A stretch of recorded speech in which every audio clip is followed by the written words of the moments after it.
পরপর দুদিন দিল্লির বাতাস অত্যন্ত দূষিত।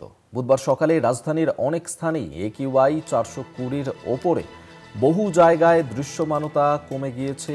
10 হাত দূরেও দেখা যাচ্ছে না কিছুই। বাওয়ানায় সেখানে AQI 451 এবং চাঁদনি চকে সেখানে AQI 449, যা অত্যন্ত ভয়াবহ।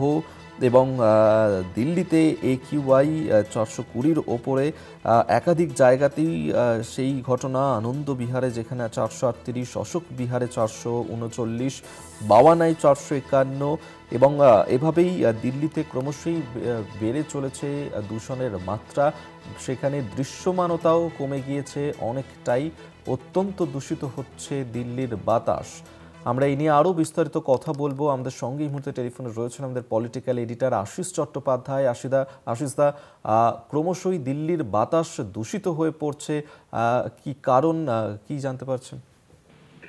দেখো, এখন দিল্লিতে যা অবস্থা, তাতে কে বেশি দূষিত,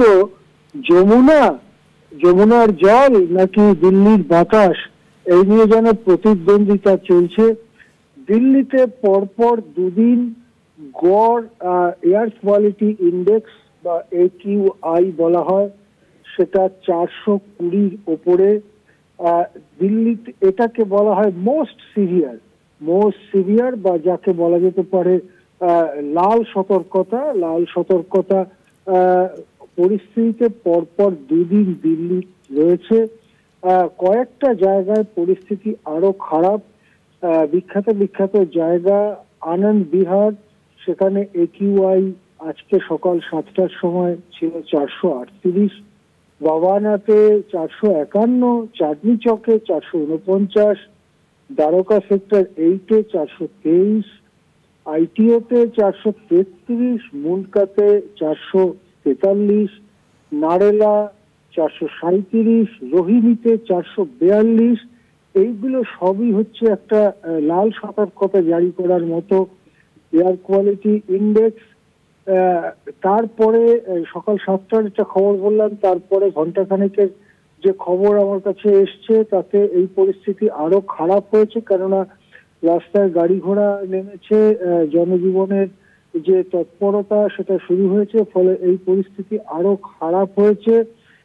এবং এই বিপুল পরিমাণ দূষণের ফলে দিল্লির মানুষ অসুস্থ হয়ে পড়ছেন, বিশেষ করে শ্বাসকষ্টজনিত রোগ থেকে এমনকি মারণ ক্যান্সার রোগ পর্যন্ত এই দূষণের জন্য হতে পারে মানুষের, বা হচ্ছে।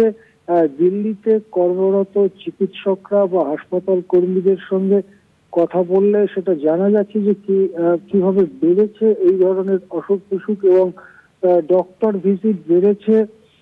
অথচ কোনো কার্যকরী পদক্ষেপ নিতে পেরেছে বলে মনে হচ্ছে না দিল্লির বিজেপি সরকার। তারা লোক দেখানো 35 কোটি টাকা খরচা করে এরোপ্লেনে করে আকাশে রাসায়নিক ছড়িয়ে কৃত্রিম বৃষ্টির একটা লোক দেখানো ঘটনা ঘটাতে চাইলো। তার জন্য টাকাও খরচা হলো, এক ফোঁটা বৃষ্টি কোথাও পড়েনি। তারপরে সে চেষ্টা পরিত্যক্ত হয়েছে। তারপরে এখন এই দূষণের মাত্রা বেড়েই চলেছে। এমন একটা পরিস্থিতি তৈরি হচ্ছে যে ভারতের রাজধানী দিল্লি কতদিন বাসযোগ্য থাকবে, এই প্রশ্নটাও এসে গেছে। ইতিমধ্যেই অনেকে যাদের সঙ্গতি আছে বা অন্য কোথাও থাকার জায়গা আছে, এবং বৃদ্ধ যারা চাকরি বাকরি করেন না দিল্লিতে, তারা দিল্লির থেকে সরে যাচ্ছেন এবং অন্য কোনো জায়গা যেখানে দূষণ তুলনামূলকভাবে কম, সেখানে থাকতে শুরু করছেন। দিল্লি কতটা বাসযোগ্য থাকছে সেটা নিয়েই কিন্তু প্রশ্ন উঠে যাচ্ছে। ধন্যবাদ আশিসদা আপনাকে। আশিস চট্টোপাধ্যায় আমাদের পলিটিক্যাল এডিটর আমাদের সঙ্গেই টেলিফোনে ছিলেন।